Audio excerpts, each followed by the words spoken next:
Chemistry में आप लोग इनऑर्गेनिक केमिस्ट्री का पहला चैप्टर पढ़ रहे हैं। ठीक है, इनऑर्गेनिक केमिस्ट्री का पहला चैप्टर आप पढ़ रहे हैं, नाइट्रोजन परिवार के तत्व। नाइट्रोजन परिवार के तत्व में हमने शुरू में कुछ चीज़ें बताया, जैसे आवर्त सारणी में स्थिति क्या होती है, उसके बाद जो है ऑक्सीकरण अवस्थाएं क्या है, संयोजकता क्या है, इलेक्ट्रॉनिक विन्यास क्या है, आयनन विभव क्या है, उसके बाद जो है इलेक्ट्रॉन बंधुता क्या होती है, उसकी भौतिक अवस्थाएं क्या होती है, ये सारी चीज़ें आप देख चुके हैं। परीक्षा में इस तरीके से पूछ सकता है कि इलेक्ट्रॉनिक विन्यास ऑक्सीकरण अवस्था के आधार पर नाइट्रोजन परिवार के तत्व की व्याख्या करें, या इसी को और लंबा बना सकता है कि नाइट्रोजन परिवार के तत्वों के सामान्य लक्षण लिखिए। इस तरीके से परीक्षा में पूछा जा सकता है। तो अगला जो भी नंबर है ये नाइट्रोजन परिवार के तत्व के लक्षण में चल रहा है। अगला क्या है, रासायनिक अभिक्रियाशीलता। जो भी अगला नंबर हो 11वां 12वां क्या है, रासायनिक अभिक्रियाशीलता। यानी नाइट्रोजन परिवार में जो भी तत्व है वह रासायनिक रूप से क्या है, अभिक्रियाशील है कि अभिक्रियाशील नहीं है, मतलब सक्रिय है फिर या फिर निष्क्रिय है। जैसे नाइट्रोजन परिवार के तत्व में क्या क्या है, नाइट्रोजन है, फास्फोरस है, आर्सेनिक है, एंटीमनी है और बिस्मथ है। अब इनकी अभिक्रियाशीलता क्या है, तो इसमें सबसे पहले हम बात करते हैं नाइट्रोजन की। नाइट्रोजन जो होता है यह रासायनिक रूप से अभिक्रियाशील नहीं होता है, रासायनिक रूप से क्या होता है, निष्क्रिय होता है। जो नाइट्रोजन होता है यह क्या होता है, रासायनिक रूप से क्या होता है, निष्क्रिय होता है। देखिए जो नाइट्रोजन होता है यह ऑक्सीजन से उच्च ताप पर अभिक्रिया करता है। जो नाइट्रोजन होता है यह ऑक्सीजन से उच्च ताप पर अभिक्रिया करता है और नाइट्रिक ऑक्साइड बनाता है। क्या बनाता है, नाइट्रिक ऑक्साइड बनाता है। और नाइट्रोजन जो होता है यह हाइड्रोजन से उच्च ताप और उच्च दाब यानी 500 डिग्री सेल्सियस ताप होता है और 200 वायुमंडलीय दाब होता है। यानी उच्च ताप और उच्च दाब पर अभिक्रिया करके क्या बनाता है, अमोनिया गैस।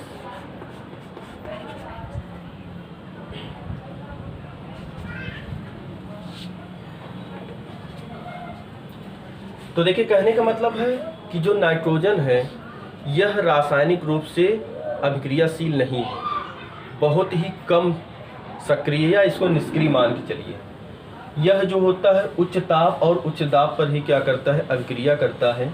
जैसे नाइट्रोजन ऑक्सीजन से उच्च ताप पर संयोग करता है और क्या बनाता है, नाइट्रिक ऑक्साइड बनाता है।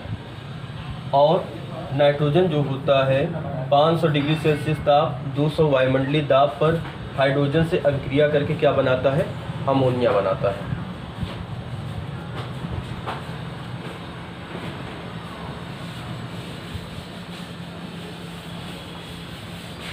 ये हो गया नाइट्रोजन के बारे में। अब हम बात करते हैं फास्फोरस के बारे में। जो फास्फोरस होता है यह रासायनिक रूप से क्या होता है, अभिक्रियाशील होता है। कारण क्या होता है, ऐसा इसलिए होता है क्योंकि जो फास्फोरस होता है इसमें क्या होता है, इम्पटी डी ऑर्बिटल होता है। फास्फोरस में क्या होता है, इम्पटी डी ऑर्बिटल होता है। फास्फोरस में क्या होता है, इम्पटी डी ऑर्बिटल होता है, जिसके कारण क्या होता है, फास्फोरस जो होता है यह अभिक्रियाशील होता है। और नाइट्रोजन में इम्पटी डी ऑर्बिटल नहीं होता है। और देखिए जो N2 होता है, N2 में नाइट्रोजन के बीच क्या होता है, ट्रिपल बॉन्ड होता है। ट्रिपल बॉन्ड जो होता है यह काफ़ी मजबूत बॉन्ड होता है, इसलिए क्या होता है, नाइट्रोजन रासायनिक रूप से अभिक्रियाशील नहीं है। और फास्फोरस जो होता है यह क्या होता है, इसमें इम्पटी डी ऑर्बिटल होता है, इसलिए क्या होता है, यह रासायनिक रूप से अभिक्रियाशील होता है।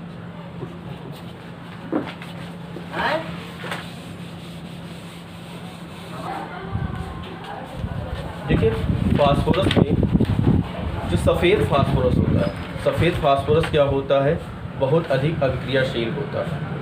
अब देखिए सफ़ेद फास्फोरस जो होता है यह स्वतः जलने लगता है और यह क्लोरीन के साथ क्या होता है, जलता है। क्लोरीन के साथ अभिक्रिया करके PCl3 बनाता है और हाइड्रोजन के साथ अभिक्रिया करके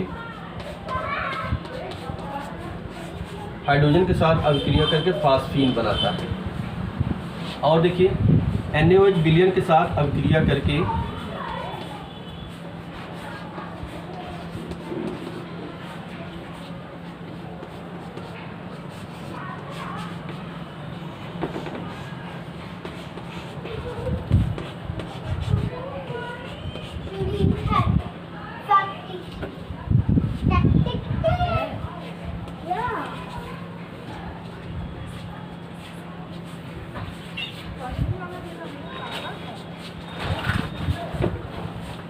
तो देखिए सफ़ेद फास्फोरस जो होता है क्लोरीन के साथ जलता है, क्लोरीन के साथ अभिक्रिया करके क्या बनाता है, PCl3 बनाता है, फास्फोरस ट्राइक्लोराइड बनाता है और हाइड्रोजन के साथ अभिक्रिया करके फास्फीन बनाता है। NaOH विलयन के साथ अभिक्रिया करके सोडियम हाइपोफॉस्फाइड बनाता है। क्या है, सोडियम हाइपोफॉस्फाइड। सोडियम हाइपोफॉस्फाइड।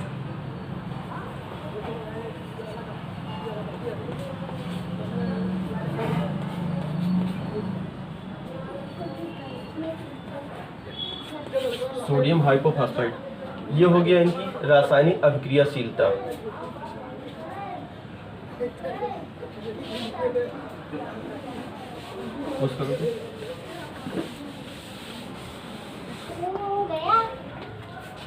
अब मैं आपको बताने वाला हूँ यौगिकों की प्रकृति, यानी जो इस परिवार के जो यौगिक बनते हैं उनकी प्रकृति क्या होती है।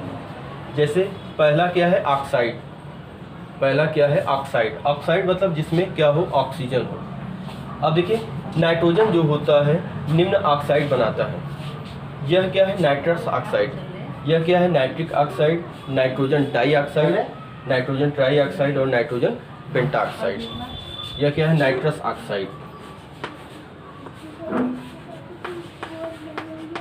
Nitrous oxide. और ये क्या है, nitric oxide. Nitrogen dioxide, nitrogen trioxide, nitrogen pentoxide. Nitrous oxide को लाफिंग गैस कहा जाता है। क्या कहा जाता है, लाफिंग गैस कहा जाता है। इसमें देखिए नाइट्रस ऑक्साइड और नाइट्रिक ऑक्साइड क्या होता है, यह उभयधर्मी होता है। क्या होता है, उभयधर्मी हो। उभयधर्मी का मतलब न तो यह अम्लीय होता है न तो क्षारीय होता है, लेकिन अन्य जो इसके ऑक्साइड होते हैं यह क्या होते हैं, अम्लीय होते हैं, जिसमें सबसे ज़्यादा अम्लीय क्या होता है, नाइट्रोजन पेंटाऑक्साइड होता है। इसी तरीके से देखिए फास्फोरस के 2 ऑक्साइड होते हैं। फास्फोरस के 2 ऑक्साइड कौन कौन से होते हैं,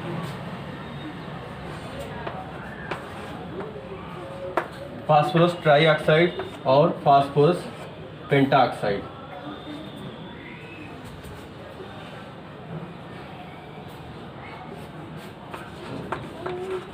ये 2 ऑक्साइड क्या होते हैं, फास्फोरस के होते हैं।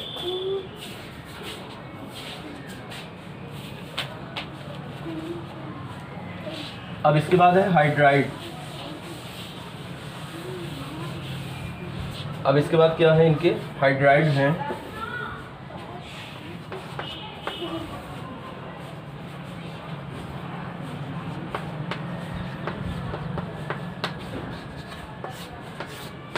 इनके जो हाइड्राइड होते हैं वह जैसे मान लीजिए NH3 हो गया, PS3 हो गया, ASS3 हो गया। इस रूप में क्या होते हैं, इनके हाइड्राइड प्राप्त होते हैं।